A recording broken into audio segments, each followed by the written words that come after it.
Hey, what is going on, guys? It's Young here, and today I'm back in a Fortnite video, and in today's video I want to share with you guys the best arena settings to use if you guys are competitive players. I want to show you guys some high sensitivity and also some low sensitivity settings to use if you guys are looking for great arena settings, because some of you guys like lower sensitivities and then some of you guys like higher sensitivities. So I wanted to show you both sensitivities, so if you guys wanted to try out either one, you're going to find a sensitivity that works great for you. So definitely stay to the end of the video if you guys are looking for some great arena settings. And real quick, before I get into the video, I have a V-Buck giveaway. I give away 2,000 V-Bucks every single Friday. So if you guys would like to participate in the next giveaway and win some free V-Bucks, all you guys have to do is to drop a like on this video. Make sure you guys do subscribe to the channel. Hit that notification bell so you guys get notified for every single new upload and when I announce the winners every Friday.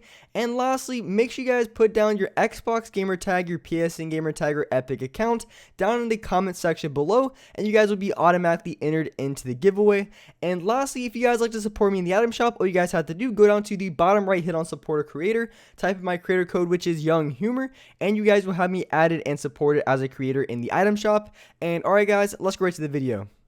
Alright, so in this video, I wanted to be sharing with you guys the best arena settings to use if you guys play on low, or if you guys are looking for some high arena settings. These are going to be the very best to use.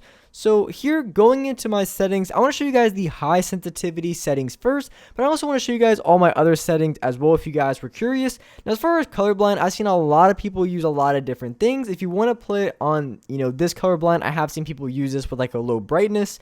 I have seen people use the last colorblind setting, and then I have seen some people have it off. I think it ultimately just depends on like the TV or monitor that you have and just how the colors look on your screen, and if you need to make any adjustments to it, because like I said, I've seen a lot of people use a lot of different things, so you have to just find out what works best for you. And I think that just ultimately depends on the monitor or TV, and because some displays have certain colors pop out a lot more, some don't. So you really just have to fine tune it to the display that you have to find the right graphic settings as far as the colorblind to use. But for me, I have it off, and then I have everything else on low. If you guys do play on PC, to have the best FPS possible, you want to make sure you have your record replays off as well. And as far as your HUD scale, I have mine on 80%. Some people have it, but I would say between 80 and 85%, most people play within that range. I think it's great to lower your HUD scale a little bit to have a little bit more FOV, so you can see a little bit more on your screen, but you don't want it too low to the point you can't see your mini map or the weapons in your inventory. Now, as far as the settings you guys want to have on, now these are the high sensitivity settings. I have a 2.2 with a 2.3 editing. My horizontal speed is a 60% and my vertical is a 55. So these settings definitely are towards the faster end, but they are really controllable, and I do find these settings to be quite comfortable for those of you guys who do like higher sensitivity settings. Now, when it comes to all my settings, I think it's really up to the individual player. Some people have different preferences, so if you feel like this building and editing sensitivity is too high, you can definitely lower it to maybe like a 2.1, which whatever feels comfortable. I think these are really good recommendations, but of course everyone has their different preferences as far as sensitivity, so you just want to fine tune it to what works best for you. Now, as far as my ADS sensitivity, I have a 16% on both, and I don't have any look dampening time. I think look dampening time can be a great setting to use, and you guys definitely want to give it a look, and it really can help improve your aim if you're using it correctly. As far as look dampening time, I recommend anything from like a 0.05 all the way up to like a 0.15 if you're on like a really high sensitivity. So I guess like the sensitivity I have here, I recommend anything up to like a 0.15. You might want to go a little bit towards the higher end. I am on exponential settings, but I think exponential, and I have seen a huge wave of pro players and a lot of really good arena players go over to exponential settings because it just helps them aim, and it just helps them become a much better player in arena. They're able to hit their shots across the map much easier as opposed to linear settings. So that's why a lot of people are playing on exponential, and that's what these settings are. Now, as far as your dead zones, it really just depends on your controller. Mine are 11% and a 9%. Ultimately, you want to play on as low dead zones as you can so your controller feels really responsive, because the more responsive your controller feels, the easier it is to be able to hit your shots and as well build, edit, and just your overall movement. So playing on a low dead zone can be a great way to help improve yourself very quickly because it makes everything feel very responsive and easier to control. But if you have too much or too low of a dead zone, you're going to have a lot of stick drift. So you just got to find that good balance between not having too much stick drift and having your controller as responsive as you possibly can get it.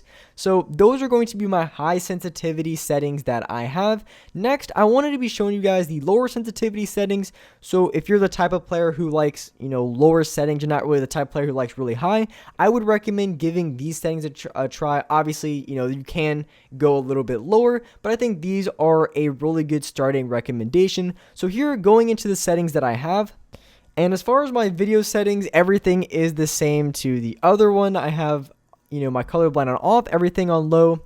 Same thing as my Hud Scale, play on an 80%. Anything between an 80 and an 85% is a really good range to stay in. But as far as the sensitivities that I have now, these aren't like the slowest sensitivities. I guess you can say these are more of like a medium, I guess a medium speed sensitivities. But like I said, you can adjust everything depending on how you feel. So maybe you want to lower your horizontal just a little bit to like a 48 and a 46%. You can definitely do that, and I think the sensitivity would still work very well.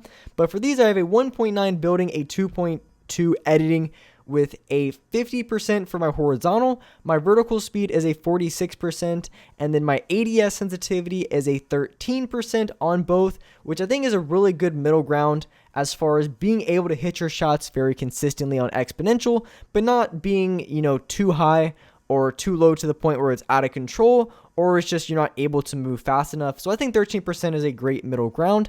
As far as the look dampening time, as I said, it's just really just a personal preference of you, what you like, and some people like it, some people don't. But I think look dampening time could really give you a huge boost on your accuracy. So if you feel like your aim is struggling, I would recommend tweaking that setting a little bit and maybe finding a good middle ground, like a point. I recommend anything from a 0.05 to a 0.15 for look dampening. So anything in that range I think is going to be very good for you.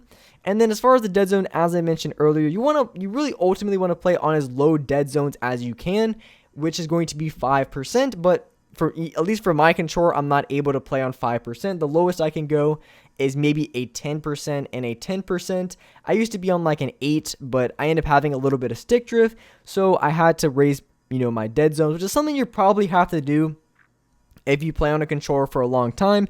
Eventually, you're going to have to raise your dead zones by a couple points every couple months or so, just so you don't have like the most crazy stick drift and you're kind of just, your player's moving by itself, you're looking all over the place, and you just don't have any control. So that's the settings that I have as far as my low sensitivity settings. Now, when it comes to all the settings, as I mentioned, you really just want to fine tune and adjust based on your preference, because not every sensitivity is going to fit all players, but I think these are really good starting blocks if you are looking for some great sensitivities to use, if you are looking for high, medium, or low sensitivities.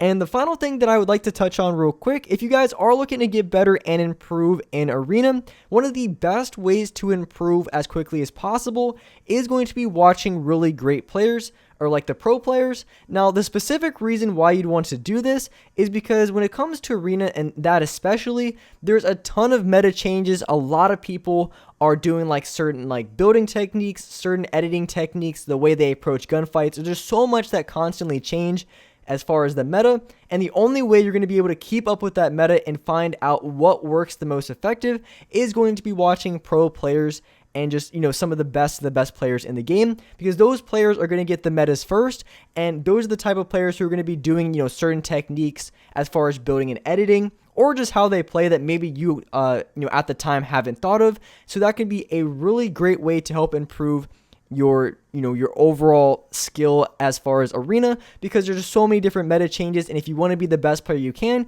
you really have to stay on top of this, and the best way to do that is going to be watching pro players or players who just really understand and really get with the new metas. But with that being said, that's wrap it up for this video. If you guys enjoyed this video, if you guys liked it, make sure you guys do drop a like. Make sure you guys are subscribed to the channel if you guys haven't already. Hit that notification bell so you guys get notified for every single new upload. And as well, I do live stream every day on the channel at 4:30 Eastern Standard Time. So make sure you guys hit that notification bell so you guys will get notified every single time I go live on this channel. But with that being said, I really appreciate you guys watching the video, and alright guys, I'll see you next video.